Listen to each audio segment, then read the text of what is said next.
On Democracy Now!, democracynow.org, The War and Peace Report, I'm Amy Goodman.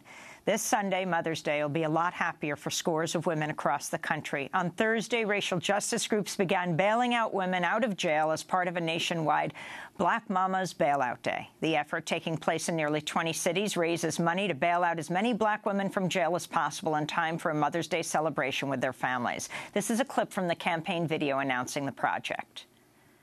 Our corrupt criminal justice system forces innocent people who pose no threat to purchase their freedom.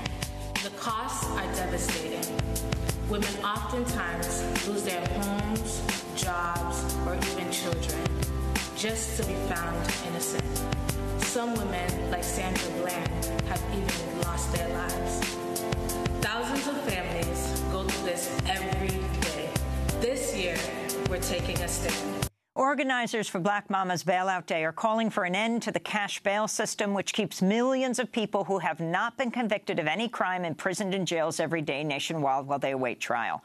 Well, for more, we're joined by Mary Hooks, co-director of Southerners on New Ground, or SONG, an Atlanta-based regional LGBTQ nonprofit, one of the organizers of Black Mamas Bailout Day. Welcome to Democracy Now!, Mary. So lay it out. What are you doing leading up to Sunday? Hello, friend.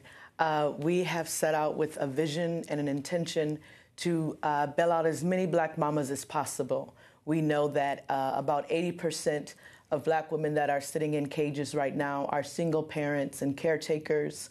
We know that the 1 out of 3 black trans women who have spent time in the cage have experienced sexual violence in the cage. 1 out of 9 black children have parents who are incarcerated. And so our goal is to be able to free our people from these cages using the traditions from our ancestors that brought each other's collective freedom, to get our folks back home, and to highlight the crisis around the cash bail system, put pressure on all of these institutions who are making money off of our people suffering, but most importantly, restore the life that this cash bail system have taken from our people.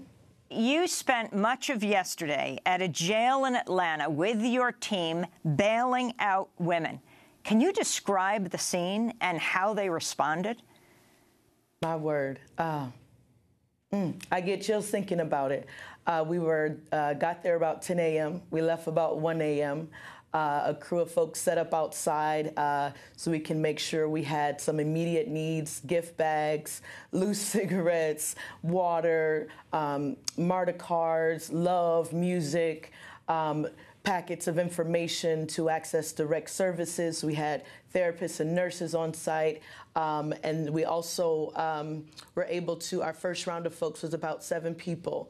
And we had built such a rapport with the folks in the jail that when the women were coming out, we were in tears, they were in tears, and it was just amazing.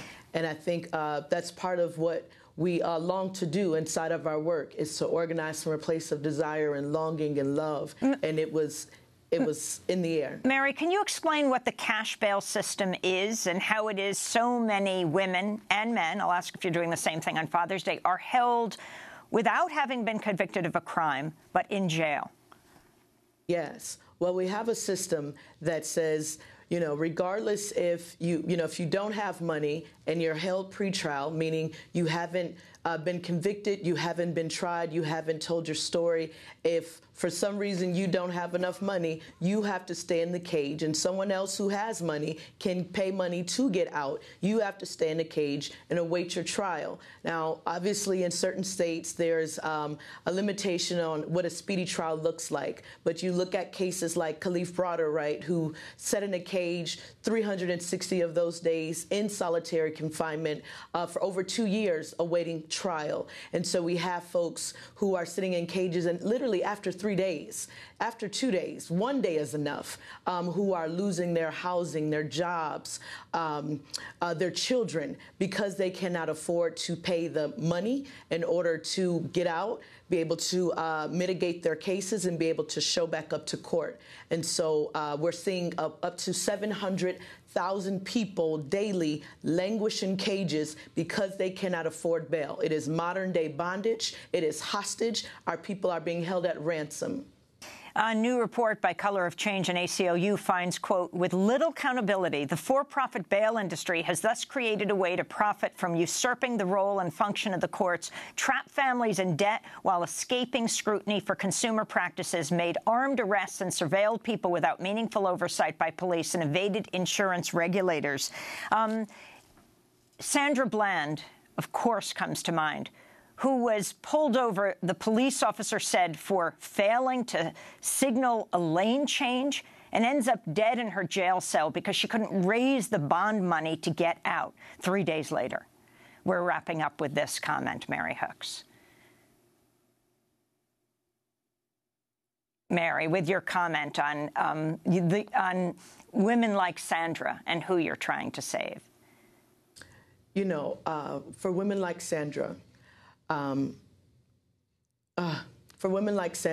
women like myself, for the women like my family members and my comrades and folks who we are bailing out, for people who don't get killed by police in that interaction, the slow death happens in the cage.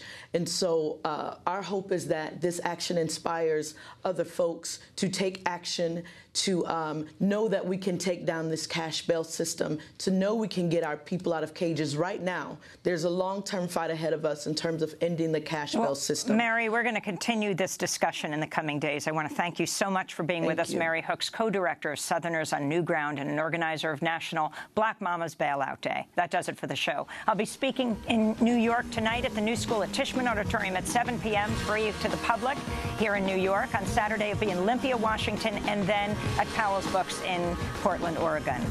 Sunday will be in Eureka and Berkeley. I'm Amy Goodman.